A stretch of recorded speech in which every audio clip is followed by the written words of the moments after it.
श्री राधे राधे। जय सिया राम, जय बजरंगबली की जय। आप सब खुद ही अपने आप से ही राम जी का नाम लिखेंगे, मैं कुछ नहीं बोलूँगी। और आइए हम सुंदर कांड का पाठ करने का विधि जानते हैं। आइए हम किस तरह पहले क्या करेंगे। पहले हमारे पास अगर चौकी हो तो हम एक चौकी ले लेंगे और उस पे हम लाल कपड़ा बिछा देंगे। फिर जो तस्वीर है हमारे पास उनका तस्वीर रखेंगे। राम जानकी माता का, बजरंगबली का तस्वीर रखेंगे। ये देखिए पूजा का सामग्री, उसमें गंगा जल है, फूल से हल्दी है, अक्षत और ये प्रसाद। जैसे कि हनुमान जी को ये इलायची दाना और गुड़ चना इनको बहुत ही पसंद है। और ये फल में केले और बाकी सब फल, सबसे ज़्यादा उनको केला पसंद है। हाँ, और उसके बाद अपने लिए एक आसन बिछा लीजिए। फिर ये हमारा घंटी है। सबसे पहले हम श्री गणेश भगवान का आवाहन करेंगे। श्री गणेशाय नमः। श्री गणेश भगवान रिद्धि सिद्धि में आसन लगाए पूजा से करें। फिर ठाकुर जी राधे रानी माँ का, फिर हम राम जानकी माता से कहेंगे कि आसन लगाएं, हमारे सुंदरकांड का पाठ स्वीकार करें। बजरंगबली का आवाहन करके उनका आसन लगाएंगे, उनसे कहेंगे हमारा सुंदरकांड का पाठ स्वीकार करें। और फिर उनको हम श्री गणेश भगवान को हल्दी से टीका करेंगे। फिर दूध चढ़ाएंगे। श्री गणेश भगवान रिद्धि सिद्धि माँ का नाम लेके इनका पूजन कर लेंगे। फिर हम ठाकुर जी राधा रानी माँ का और महादेव जी पार्वती माँ का, माता जी का, सब भगवान को आवाहन करेंगे, उनसे अनुग्रह करेंगे कि आसन लगाएं और सुंदरकांड का पाठ स्वीकार करें। फिर इस सामग्री में से सबसे पहले हम भगवान का गंगा जल से चरण पखारेंगे।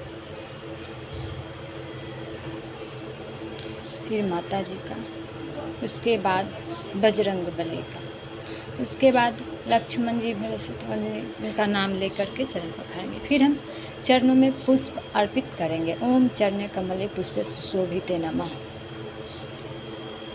ऐसा करके फिर हम उनको तिलक लगाएंगे हल्दी का।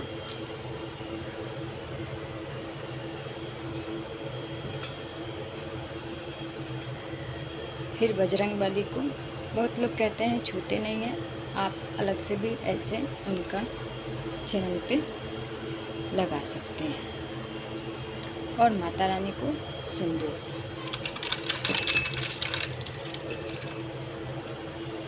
सीता माता का, जैसे सीता माता से हम आशीर्वाद मांगेंगे हमारा सुहाग अमर रहे। और फिर हम भोग के लिए प्रसाद रखेंगे। और आइए, तुलसी पत्र हमें ज़रूर ही रखना चाहिए भोग में।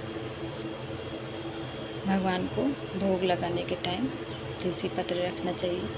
और फिर भोग लगाने के लिए कहते हैं, फिर हम ले अक्षत चढ़ा दें दोनों हाथ ऐसे। एक हाथ से कभी पूजा नहीं करते हैं, दोनों हाथ से ऐसे टच करके पूजा करते हैं। फिर भगवान को हम आरती दिखाएंगे, धूप दिखाएंगे। ओम धूपम देहि, ओम दीपम देहि, जय। फिर हम उनको भोग लगाएंगे। हे राम जानकी माता, आप भोग स्वीकार करें। ओम तंदिवे उस्ते गोविंदे नमः। हे बजरंगबली, हे संकट मोचन, भोग स्वीकार करें। ओम तंदिवे उस्ते गोविंदे नमः। जय लक्ष्मण जी भरत, भोग स्वीकार करें। ओम तंदिवे उस्ते गोविंदे नमः। ऐसे हम लोटिया में जो जल लिए हैं, इसमें हम पहले से गंगा जल डाल रखे हैं। फिर इनका हम भोग लगाने के बाद जल चढ़ाएंगे, इनको जल पिलाएंगे। राम जानकी माता ग्रहण करें, जल ग्रहण करें। बजरंगबली जल ग्रहण करें, लक्ष्मण जी भरत शत्रुघ्न जी बजरंग जल ग्रहण करें। फिर आचमन कराएंगे, इनका आचमन करें। राम जानकी माता भोजन बजरंगबली का आचमन कराएंगे, लक्ष्मण जी भरत आचमन कराएंगे। फिर स्त्री जो है माता रानी को अपने आंचल से दोनों हाथ से जोड़कर इनके चरण को प्रणाम करें। फिर भगवान को प्रणाम करें। फिर बजरंगबली को, हम बजरंगबली को भाई मानते हैं, शुरू से इनको राखी बांधते हैं। इनको कभी कभी तस्वीर में जो है हाथ भी ये तिलक चढ़ाने के टाइम, प्रणाम करने के टाइम टच हो जाता है। भगवान माफ़ करें। और बजरंगबली को भाई मानते हैं। बजरंगबली हमेशा सबकी जैसे संकट हरते हैं, वैसे हमारी भी संकट हरें। सबसे बड़ी बात यह है कि हमें जो दुख मिलता है वो सबसे अच्छा होता है, क्योंकि दुख के कारण ही हम अपने भगवान का आवाहन करते हैं, दिल से उनके आगे हाथ जोड़ते हैं, उनका नाम जप करते हैं। तो हमें ये नहीं सोचना चाहिए कि हमें पूजा से हमें सब कुछ मिल जाए, नहीं, कम से कम दुख के कारण हमें भक्ति तो प्राप्त हो रहा है, उनका नाम तो जप कर रहे हैं, कम से कम राम नाम का जप तो कर रहे हैं। किस्मत से हमारे नसीब में, हमारे जीवा पे उनका नाम आता है। इसलिए हमें ये नहीं सोचना चाहिए कि हम पूजा कर रहे हैं तो उसका फल हमें तुरंत ही प्राप्त हो। आप कृपया इस वीडियो को ज़रूर देखें। और हाँ, पूजा करते समय भले ही हम सब कुछ मांगते हैं, लेकिन अगर हमें जल्दी ना मिले कुछ भी तो हमें नाराज़ नहीं होना चाहिए। हमें ये सोचकर खुश होना चाहिए कि हमें भक्ति तो मिली, भगवान का भजन तो मिला। और भगवान से हमेशा यही अर्जी करना चाहिए कि बस हमें भक्ति प्राप्त हो। उसी बहाने भगवान का नाम जप करें, जितना हो सके भगवान का नाम जप करें। हमारे दादी दादा 4 बजे सुबह उठकर अपना स्वच्छ होकर भगवान का नाम जप करते थे, बिस्तर पे ही, अगर नहीं भी नहाए तो भी इनका नाम जप करते थे सुबह से ही। वैसे हमें जो दुख मिलता है, हम भगवान का नाम जप करते हैं। दुख कटे या ना कटे, नाम तो जप करने से दुख अवश्य ही कट जाता है। हमें समझ में नहीं आता है, लेकिन धीरे धीरे भगवान हमारे दुख को दूर करते हैं और उनके कृपा से हमारे जीवा पे उनका नाम आता है, उनकी भक्ति करने का अवसर प्राप्त होता है।